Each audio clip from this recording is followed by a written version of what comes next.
Alors, Reine Bal, en fait, ton vrai nom, c'est Joël Reine Lévy Bagur. Eh oui, c'est ça. Enfin, donc du coup, Reine Bal est quand même mon vrai nom, malgré tout, puisque Reine, c'est mon deuxième prénom, et Bal est une contraction des deux premières lettres de Lévy et Bagur. Voilà. Et tu es prof de lettres dans un lycée? Également, tout à fait, à Manosque, Oui. j'enseigne la littérature. Et tu as dit quelque part d'ailleurs que, je trouvais ça curieux, que tu préférais changer de nom, de prendre un pseudo, parce que tu avais peur de te faire un peu charrier par tes élèves. Alors, j'ai pas peur de me faire charrier par mes élèves, ils seraient tout à fait ravis, je pense, de lire mes romans. Mais bon, faut pas oublier quand même qu'il y a parfois des scènes un peu truculentes, voire un petit peu crues quand même, pour ceux qui ont lu mon livre. Ils le savent, et bon, j'aimerais quand même que ça ne les Ils le indispose sauront. pas. Ils sont peut-être un petit peu jeunes pour le savoir. Quel âge? encore. Ils ont entre 15 et 18, 19 ans, voire 20 ans. Alors ils le sauront sûrement. Voilà. Mais en même temps, la déontologie de mon travail m'oblige à ne pas faire de publicité de mon propre livre auprès d'eux. Ah oui, qui est d'accord. quand même assez cohérent. Ouais. Ton mari est peintre, et je pense même d'une certaine renommée. Oui, absolument. Il s'appelle Christophe Avella Bagur. Il expose en permanence dans une galerie du Marais qui s'appelle la Galerie Richard. Et cette galerie également a ouvert une autre galerie à New York. Et c'est ce qui explique d'ailleurs la superbe couverture de ton bouquin. J'ai beaucoup de chance, en effet, voilà, j'en ai profité. Et en même temps, je n'ai pas choisi n'importe quelle peinture. C'est une peinture qui illustre très très bien le propos de mon livre. Elle est curieuse, ça veut dire quoi cette peinture? Alors cette peinture, c'est ce qu'on peut appeler une vanité. On a une femme qui est en majesté, qui souhaite être regardée, exposée, montrée. Et à l'arrière, bien sûr, derrière elle, on a un écorché, C'est ça, la dualité en fait. La dualité, tout à fait. C'est en fin de compte une tradition en peinture qui s'appellerait le memento mori, souviens-toi que tu vas mourir. Donc cette femme qui est très belle, elle va rencontrer l'obstacle, elle va rencontrer la précarité, et bien sûr cet écorché est là pour lui rappeler. Je rappelle que tu es du Verdon, donc près des Gorges. Je suis pas très loin des Gorges, en effet. Manosque, c'est ça? À Manosque, enfin juste à côté. Voilà. Et ce paysage est splendide. Tout à fait. Dans ton village, je crois qu'il n'y a pas chaque année la fête des Belges. Le 21 juillet, il y a curieux, une ça. superbe fête des Belges. On y mange des moules. Comment ça se fait? Alors, pourquoi? Parce qu'il y a un jumelage très, très important entre la Belgique et la France et le village où j'habite. Est-ce que le fait d'avoir cette fête des Belges dans ton village explique le fait que tu édites maintenant chez un éditeur belge? Alors, oui et non. C'est-à-dire que, bon, en France, on connaît le problème spécifique du monde de l'édition, où il faut un petit peu jouer du réseau pour être un heureux élu. Je crois que tu as déjà fait 4 romans, tu as envoyé ça un peu partout, et souvent ça te revenait même pas lu. Alors, même pas lu, très souvent pas lu. Bon, alors par contre, j'ai quand même eu des messages très encourageants de certaines maisons d'édition, mais je ne connais pas très bien la façon dont les maisons d'édition à Paris fonctionnent. En fait, ils travaillent avec des agents littéraires. Ils travaillent avec peut-être des agents littéraires et un bon réseau. Il faut déjà presque être connu avant que d'être publié. Voilà. Alors c'est un peu compliqué pour moi qui vis en province. Mais tu as fait de l'auto-édition aussi. J'ai fait aussi de l'auto-édition, mais bon, comme ça, expérimentalement, on va dire, pour voir un petit peu ce que... En fait, tu y perds ta culotte, hein. Un petit peu, on peut y perdre un petit peu sa culotte, quelques poils pubiens, mais bon, pas trop quand même. C'est une expérience.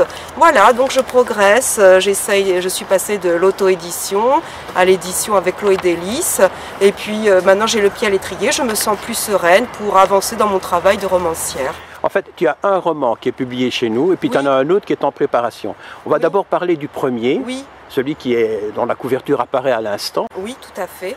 Alors, tu peux nous en parler? Moi, j'ai retenu comme ça que L'âge de déraison, c'était l'histoire d'une artiste peintre qui descend aux enfers. Eh bien oui, quand on est un artiste, il faut s'attendre à se brûler un peu les ailes. Trop de gens aujourd'hui voudraient être reconnus sans faire le moindre effort. Eh bien ça c'est un problème contemporain de notre époque que je voulais effectivement pointer ici dans ce roman. Et notre artiste, notre jeune, elle s'appelle Ariel, notre jeune Ariel donc s'imagine à tort, telle une Rastignac des temps modernes, qu'elle va pouvoir comme ça pénétrer dans les milieux de l'art et être reconnue immédiatement.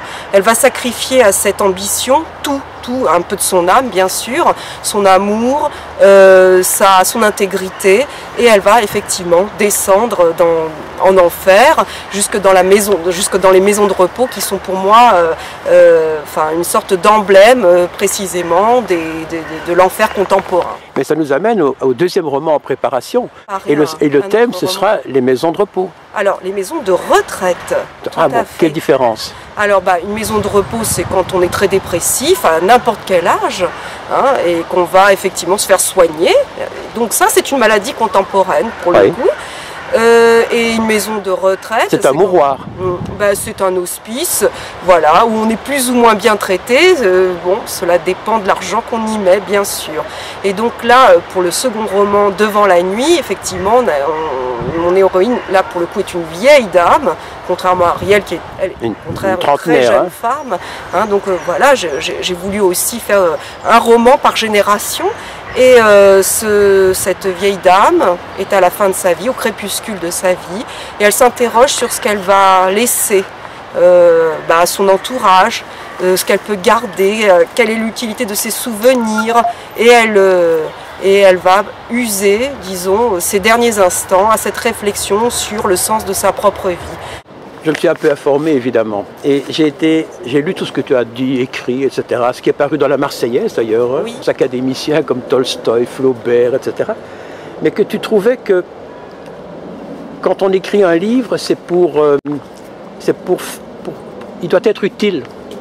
Alors, il faut faire un petit peu attention. Non, disons qu'effectivement, je travaille à partir d'une problématique que je travaille.